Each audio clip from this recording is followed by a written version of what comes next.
By the way, the White House has just approved and supports the new proposal. The United Nations has released now, and everyone seems to be on board, and it's coming at us like a freight train. Our common agenda. Agenda 21 is kind of a code name for a master plan originated at the United Nations to change the political and economic system of the world to one of total collectivism. And in order to do that, people must not be allowed to have independence. They must be dependent on the state for everything. Otherwise, they won't be easily controlled by the state. That means they can't have private property, mostly. They cannot have land of their own. They have to live in, preferably, high-rise apartments that are provided to them by the state as a benefit, so to speak. Oh, good, we got a free apartment. But these people at the top want all humans to be dependent on the largesse of the state. That means that they don't want anybody living out in the boonies.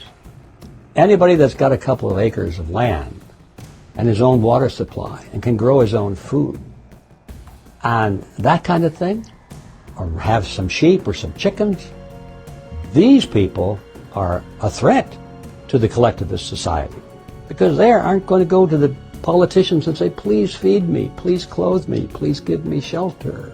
They tend to be independent. That's the secret behind Agenda 21. They want people out of the country. They want corporations out there growing all the food and that kind of thing, but they don't want anybody living out there, because that way they cannot be controlled. In order to control mankind, we have to get them all into the big cities. We have to rack them up and stack them up, get them dependent on the state for their food, their shelter, their electrical power, their water, everything. That's the dirty secret behind Agenda 21.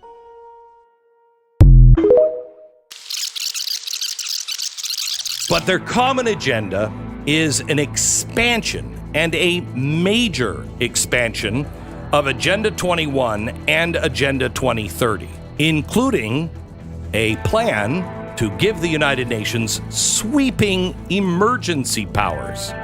The UN, along with its stakeholders of the world, will be there to ensure that there is a unified global response to whatever that crisis might be. Have you voted for anybody at the UN? Because I have never voted for anybody at the UN. While we are all playing Independence Day like nothing bad is happening behind the scenes, remember that you have been warned of many things, but two in particular. One, you can miss most of this mess by believing in Jesus Christ as your personal Savior. And secondly, we tried to warn you, but you wouldn't listen. But there is still time. Get prepared and remember. For the Son of Man cometh at an hour when ye think not. In the meantime, happy Civilian Peace Day to the people of America. So this is the American civil flag. It was encoded into law in 1874, and the Stars and Stripes is actually a wartime flag. Go look it up, it's pretty interesting. This is a message to all constitutional militias across the land of America. Take a read, guys.